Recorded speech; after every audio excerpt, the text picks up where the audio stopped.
পৃথিবীতে সবচেয়ে কষ্টে কি জানেন? মায়ের চোখের সামনে সন্তানের শেষ হয়ে যাওয়া। গর্ভে ধরলেই তো মা হওয়া যায় না। মা হওয়ার জন্য অনেক অনেক বৈশিষ্ট্য লাগে।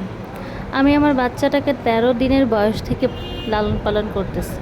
কোনো অংশেই আমার মনে হয়নি, কোনোভাবেই আমার মনে হয়নি যে ও আমার সন্তান না, ও আমার ভাতিজি। বেশ কয়েকদিন যাবৎ জ্বর দেখে কোনো এক প্রাইভেট ক্লিনিকে নিয়ে গিয়েছিলাম। সেখানে গিয়ে অপেক্ষা করতেছিলাম, এত বেশি টেনশন কাজ করতেছিল যার কারণে সবার আগে গিয়ে বসেছিলাম। ডাক্তার নেই, কোনো রুগী নেই, শুধু আমরাই ছিলাম। ডাক্তারের জন্য অপেক্ষা করতেছিলাম আর ভাবতেছিলাম কোনো একটা খারাপ সংবাদ শুনি কি না, কি হতে পারে, সব কিছু যেন ভালো হয়। চারদিক দেখেন কেউ নেই, শুধু আমরাই। তারপর আস্তে আস্তে লোক আসা শুরু করলো। তারপর ডক্টর দেখানো শুরু করলাম। বাচ্চাটা এত ভীতু, বলার মতো না। ও যেখানেই যাবে ওর দাদি আর ফুপুকে ওর লাগবেই লাগবে। আমার বাচ্চাটা চোখের সামনে আস্তে আস্তে কেমন হয়ে যাচ্ছে। এত বেশি কষ্ট লাগতেছে ভয়েসটা দিতে গিয়ে, আপনাদের বলে বোঝাতে পারবো না। হঠাৎ করে এই বাচ্চাটা কেমন যেন হয়ে যাচ্ছে।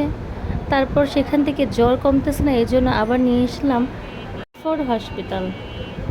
মানে বিপদের রাস্তাগুলো মনে হয় কি ফুরায় না সহজে। এই যে যাচ্ছি, চারদিকে মনে হয় মানে এত রাত হয়ে গেছে, রাতের ৯টা ১০টা বাজে, তখন কিনা বাচ্চাটাকে নিয়ে আবার হাসপাতালমুখী হচ্ছে। নদীতেও মনে হয় নৌকা নাই আর আমরা ছাড়া, এমন অবস্থা। এসে দেখি এত এত ভিড়, এত এত বিষ খাওয়া রুগী, মানে কত মানুষ কতভাবে যে মারা যাচ্ছে আমাদের চোখের সামনে। রাতের বাজে ২টা, দৌড়াচ্ছি। আমার মা, আমি চারদিক মানে শূন্য, দেখেন জনমানব শূন্য, পুরো কেউ নেই। এখানে দৌড়াদৌড়ি করতেছি যে বাচ্চাটাকে নিয়ে যে কোথায় কী করাবো, এক্স-রে রুম থেকে এখানে সেখানে, ৫তলায় ৬তলা, ৬তলা ৫তলা। সরকারি হাসপাতালগুলোতে আসলে একটু বেশি দৌড়াদৌড়ি করা লাগে। কত কত পরীক্ষা আমার বাচ্চাটাকে দিয়ে রেখেছে। আমার বাচ্চাটা কত কষ্ট পাচ্ছে, আমার বাচ্চাটাকে কীভাবে শুয়ে আছে, মানে এগুলো দেখলে এত বেশি খারাপ লাগে।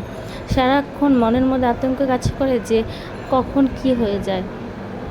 সারাক্ষণ চটপটে বাচ্চারা যদি ঘরের মধ্যে শুয়ে থাকে তখন কি আর ভালো লাগে? তখন মানে মাথার মধ্যে যে কেমন টেনশন কাজ করে। একজন মা জানে যে তার সন্তানের জন্য কেমন লাগে যখন অসুস্থ থাকে। সারা রাত সজাগ, সারা রাত ঘুমাইনি, সারা রাত বসেছিলাম আমার মা আর আমি আমার বাচ্চাটাকে নিয়ে।